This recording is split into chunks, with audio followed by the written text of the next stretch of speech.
I'm here to preview the last 3 days of the Royal Ascot Carnival, thanks to the World Pool in collaboration with the Hong Kong Jockey Club. World Pool, bet with the world. The World Pool will be in operation for all races across Gold Cup Day, Commonwealth Cup Day and Jubilee Stakes Day. Before I get into the tips for the remaining Group 1 races, we'll recap some of the action from last night, focusing on the Aussies involved.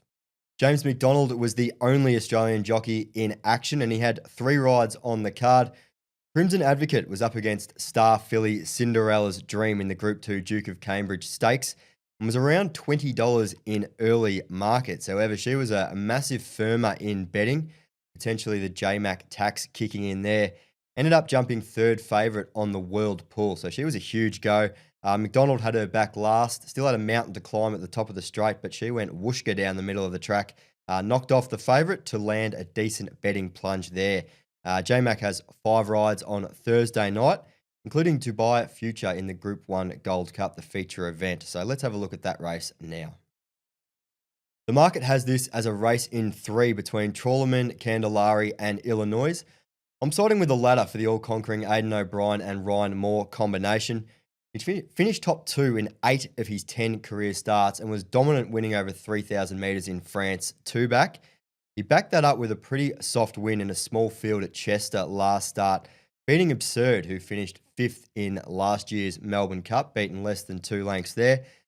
This is a race where you could potentially take advantage of the massive exotics pools and sneak a roughie in for 2nd or 3rd in your trifectas, maybe Dubai Future for JMac. Reminder, the World Pool is in operation for Quinellas, Exactas, Trifectas, and of course, Win and Place. So this might be a good one to have a look at the exotics, the Gold Cup. We'll move to Friday, where we've got 2 Group 1s. We'll start with the Group 1 Commonwealth Cup. Race 2 on the card, set down for 12:05 Australian Eastern Standard Time, just after midnight. I'm with Shadow of Light, a very talented colt from the Charlie Appleby yard. Drops from a mile to 1,200, but he's won 3 from 4 over this distance. Been given a little freshen up for this, so I think he should be on the fresh side for the drop back in distance. Half a length off Field of Gold last start. That horse is being hailed as potentially the best 3-year-old in the world after strolling home by 3.5 lengths at Ascot on Tuesday. So that looks a handy enough form reference. So Shadow of Light for me in that race. Going to the Group 1 Coronation Stakes, race 4, scheduled for 1:20 a.m. Australian Eastern Standard Time. Going with one on an each-way basis here in Chantilly Lace. Big debut winner on a heavy track. Then took on some pretty handy horses last start. Was first up for over 200 days, going from a wet track to a much firmer surface. She was off the bit and chasing quite early, but really stuck to her guns, and I liked her late strength there. It's particularly impressive for a horse coming off such a long break, going up in distance as well, just having her 2nd career start. So there should be plenty of improvement to come. I think she'll strip a lot fitter for this and could really serve it up to some of the favourites in this race at a double-figure price as I record this. Rossa Ryan rides from a middle gate. Finally, we head to Saturday night and a race where there is a very strong Australian flavour. It's the Group 1 Queen Elizabeth II Jubilee Stakes over 1,200 metres. This is the race that Black Caviar won by a very narrow margin when sustaining a minor injury in the run. She just held on there, gave Australian punters a heck of a fright. A horse that was a star juvenile in Australia, Stormboy. He's having his 2nd start for Aidan O'Brien after a real flop first up. Let's be honest, he was very disappointing there. The favourite, Lazat, has also raced in Australia, finishing 2nd to Lake Forest in last year's Golden Eagle at Rose Hill. So as I mentioned, plenty of Australian angles to this race.